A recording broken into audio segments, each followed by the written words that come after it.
Hello everyone, and welcome to this video on how I created the ticket booth media attraction for our circus themed party this year. I knew our front room was going to be the big top room, so I was trying to figure out a way the TV on the front wall could be used. The thought that I came up with was building a ticket booth around the TV and entertainment center, so that would be a great way to create a cool multimedia attraction and also at the same time hide the entertainment center. I started by measuring everything out and then creating a master list of all the pieces I would need to put the booth together. I then cut out all the pieces out of cardboard. I used scrap cardboard that I had in the house and in the garage. I didn't want to wait till the last minute to start on the whole project, but due to the size of this thing, I couldn't actually put the whole thing together until the day of the party. So I started by putting the top section together. I first spaced out where I wanted the holes to go for the lights, and then I covered it with red poster board.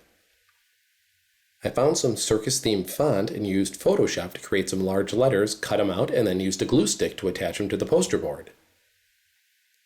I then took an old set of Christmas lights with large bulbs and popped the lights through from the backside and taped them in place. I then did a quick test to make sure everything looked good and was working properly.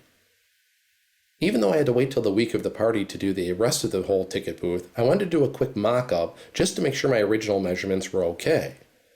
I had to make a few adjustments and realized I would need to add some support on the sides to hold up the top section.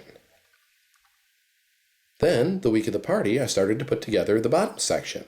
I taped all the sections in place and covered it with red poster board. I thought the front ended up looking a little plain, so I added a section of a red and white tablecloth, which I thought looked much better. I then added the remaining sections to the top portion and covered that in red poster board as well. The last hurdle was the support issue. As you can see, where the top and the bottom sections were to connect, it wasn't very sturdy. What I came up with was using a certain section of a curtain rod and attached it to each side. The end with the little L bend went all the way up at the top of the top section to support both the side and the top. There was about a 2-foot section that extended past the bottom of the top section that I then duct taped to the bottom section. I wasn't 100% sure if this was going to be strong enough, but it ended up working out really well. Here is a shot as I was getting it in place. And then here is a look at the completed setup.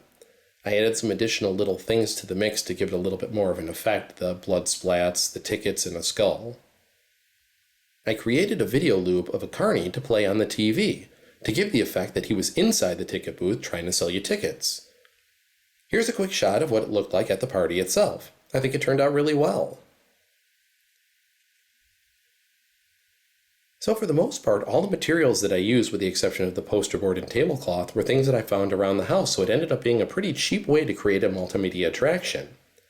In case you wanted to give this a try yourself and didn't have the ability to make your own video loop, I have the carny loops along with the other clown and voodoo zombie loops that I made as well for the party this year, available at www.finalboo.com. You just would have to throw the file onto a DVD or a media drive. Thanks for watching, and look forward to creating some cool stuff for 2016. Take care.